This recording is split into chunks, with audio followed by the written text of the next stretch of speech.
Rajesh ji respond करें, फिर शिवम त्यागी के लिए एक सवाल है। शिवम त्यागी के लिए एक सवाल है, पहले विचार है, राहुल गांधी ने कहा। एक सेकंड, राजेश जी रिस्पॉन्ड करें, फिर शिवम त्यागी। हाँ नहीं रिस्पॉन्ड, ये तो कोई सीधा मेरे ऊपर कोई आरोप तो हर्षवर्धन त्रिपाठी लगा नहीं रहे हैं, तो उनका अपना एनालिसिस है राहुल गांधी के बारे में, मेरा अपना एनालिसिस है। मुझे लगता है आरोप नहीं लगा रहा, आरोप कहां? मुझे लगता है कि रुकिए, मुझे लगता है कि भारतीय जनता पार्टी अपने दुश्मन को पहचानने में गलती नहीं करती है।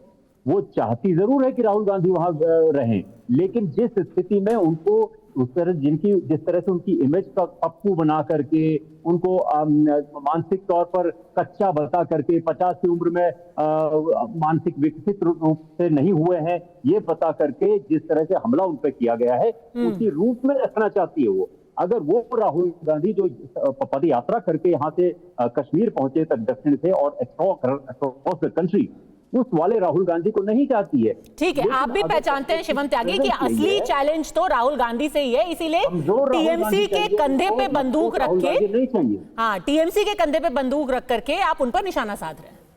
देखिए, मैंने सुना है कि राजेश जी जो है राहुल गांधी जी के बड़े करीबी हैं। मैं तो नहीं जानता, लेकिन इतना मैंने सुना। नहीं, आपने सुना है, आप झूठ बोल रहे हैं। नहीं सर, आप कह रहे हैं, मतलब मैंने क्या सुना है ये भी आप तय करेंगे, तो मैं क्या तय करूंगा? प्लीज बोलने दीजिए ना। नहीं, आप टेलीविजन पे बोल रहे हैं, झूठ बोल रहे हैं। अच्छे से आनंदमय माहौल में डिबेट चल रही है, ये देखिए गलत बात कर रहे हैं। अरे रुक जाइए, राहुल गांधी का मित्र होना गुनाह है क्या इसमें?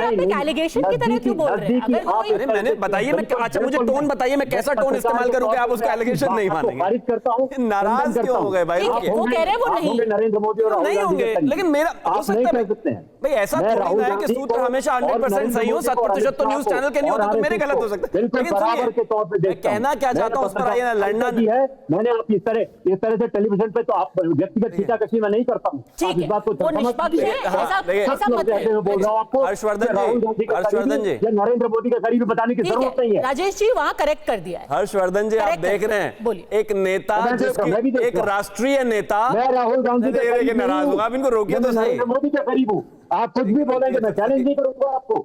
मेरी पत्रकारिता पर सवाल उठाया, मैं कुछ कहना चाहता हूँ, रुकिए तो सही।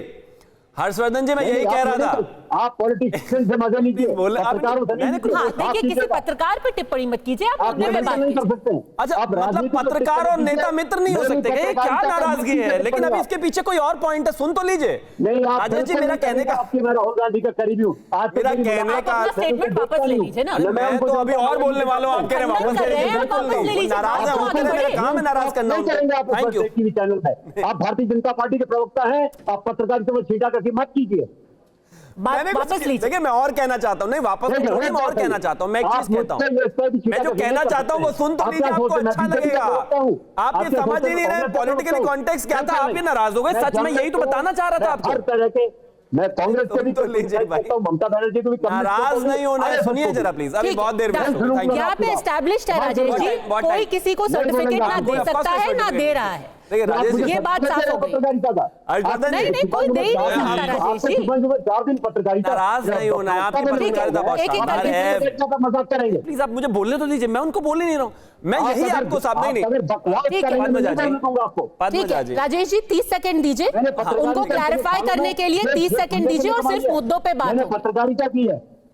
पद्मजा जी, हर्षवर्धन जी और बाकी सबों को मैं यही कहना चाहता हूं कि देश के एक राष्ट्रीय नेता की राष्ट्रीय चैनल पर एक पत्रकार दोस्ती एक्सेप्ट करने को तैयार नहीं है, उसको देश और जनता क्या एक्सेप्ट नाराज क्यों हो रहे हैं? जान पहचान है तो बुराई क्या है उसमें? अरे मुझे मतलब वो राहुल गांधी को एक अकेले आदमी एक्सेप्ट नहीं कर रहे, 140 करोड़ कैसे एक्सेप्ट करेंगे? यही मेरा पॉइंट है। इतना नाराज हो गए, अरे कमाल है। मोदी जी को कौन कर रहा है एक्सेप्ट? एक सेकंड ना, पद्मजा जी, नहीं मैंने उनकी पत्रकारिता पर सवाल उठाया ही नहीं है। अच्छा, आप मुझे नहीं जानती है क्या? बताइए। कोई पत्रकार ये नहीं कहेगा कि ये फलां नेता के दोस्त हैं, हम मिलते हैं। मतलब मित्रता मतलब बात करना, मैंने मित्रता कही भी नहीं थी। वैसे मैंने मित्रता नहीं कही, नहीं है कोई करीबी। हो सकता है। चलिए वापस मुद्दे पे आते हैं, मुझे बोलने तो दीजिए। वो इतना नाराज राजेश जी, ये सेटल हो गया है, कोई यहाँ पे किसी को सर्टिफिकेट नहीं दे रहा है, हम वापस प्लीज। अब मैं क्यों सर्टिफिकेट बिल्कुल नहीं करेगा।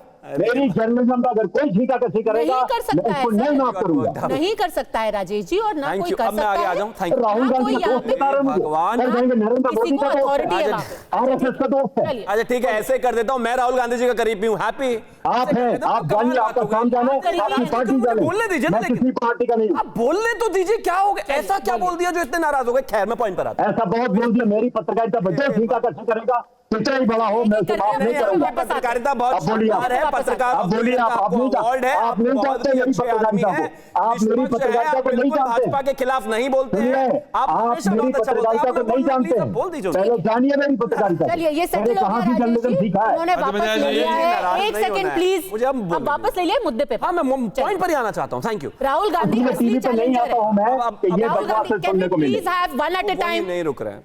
Thank you. अब मैं एक चीज कहना चाहता हूं, राहुल गांधी असली चैलेंजर भाजपा के लिए या फिर एनडीए के लिए तो बाद में होंगे। पहले उनके अपने लोग उनको एक्सेप्ट कर लें, पहले उनके दोस्त उनको दोस्त मान लें, पहले उनके गठबंधन के साथी उनको गठबंधन में एक बड़ा नेता मान लें, पहले बाकी के जो उनके अलाइज है वो मान लें कि वो एक कॉम्पिटेंट नेता हैं, पहले वो मान लें कि उनमें अभी बादल देवनाथ जी कह रहे थे कि कुछ तो कमजोरी है राहुल गांधी में, कोई ना कोई दिक्कत तो है, कोई ना कोई वजह तो है, कहीं ना कहीं तो इमेच्योरिटी है, इस वजह से शायद वो एक्सेप्ट नहीं कर पाते। जब आपके साथी ही आपको ऐसा नहीं मानते तो देश की जनता नहीं मानेगी। अभी उनको कोई चैलेंजर नहीं मान रहा है। नवासी चुनाव हारने के बाद भी अगर कोई अपने आप को जबरदस्ती चैलेंजर बनाया जाए या फिर उनके आसपास की मंडली उनको चैलेंजर बनाया जाए, उससे कोई फर्क नहीं पड़ता भाई। वो तो कह रहे हैं भाई, एक वक्त पे आप भी 2 सीटों पे ही थे ना। हाँ, बिल्कुल 2 से 303 का सफर आपने भी तय 2 से किया। 300 वो भी 52 से आए हैं 99 पे, क्या पता एक दिन 199 2 से पहुंच जाए। 303 के समय में कितने राष्ट्रीय अध्यक्ष बदल गए, कितने चेहरे बदल गए, कितने लोग बदल गए, कितना संगठन बदल गया, कितने लोगों ने आए। उनके भी तो बदल गए, उनके राष्ट्रीय अध्यक्ष तो खड़गे जी हैं। अरे कितने खड़गे जी हैं बताइए ना। खड़गे जी ने अभी कह दिया था पिछले दिनों, मुझको बनाने वाली सोनिया गांधी हैं, ना जयराम रमेश हैं, ना कोई और है। उन्होंने खुद बोला ये ऑन रिकॉर्ड। अब ऐसा कोई बोल रहा है तो उनका रिमोट कंट्रोल कहां चल रहा है वो खुद ही बताने की आवश्यकता नहीं है। लेकिन मैं फिर भी वही कहना चाहता हूं, अगर वाकई बदलाव कोई करना चाहता है तो मैं मानता हूं ट्रांजिशंस की आवश्यकता होती है। लोग जीरो से ही शुरू करके आगे जाते हैं, लेकिन उनकी नीति नियति कुछ भी ऐसी नहीं है कि वो बदलकर कुछ बेहतर कर सकें, क्योंकि वो सत्ता छोड़ना भी नहीं चाहते हैं, वो कुर्सी छोड़ना भी नहीं चाहते हैं, वो कंट्रोल छोड़ना भी नहीं चाहते हैं, वो प्रधानमंत्री भी खुद ही बनना चाहते हैं, वो चाहते हैं कि सब कुछ मैं ही करूं। जनता ऐसा नहीं मानती।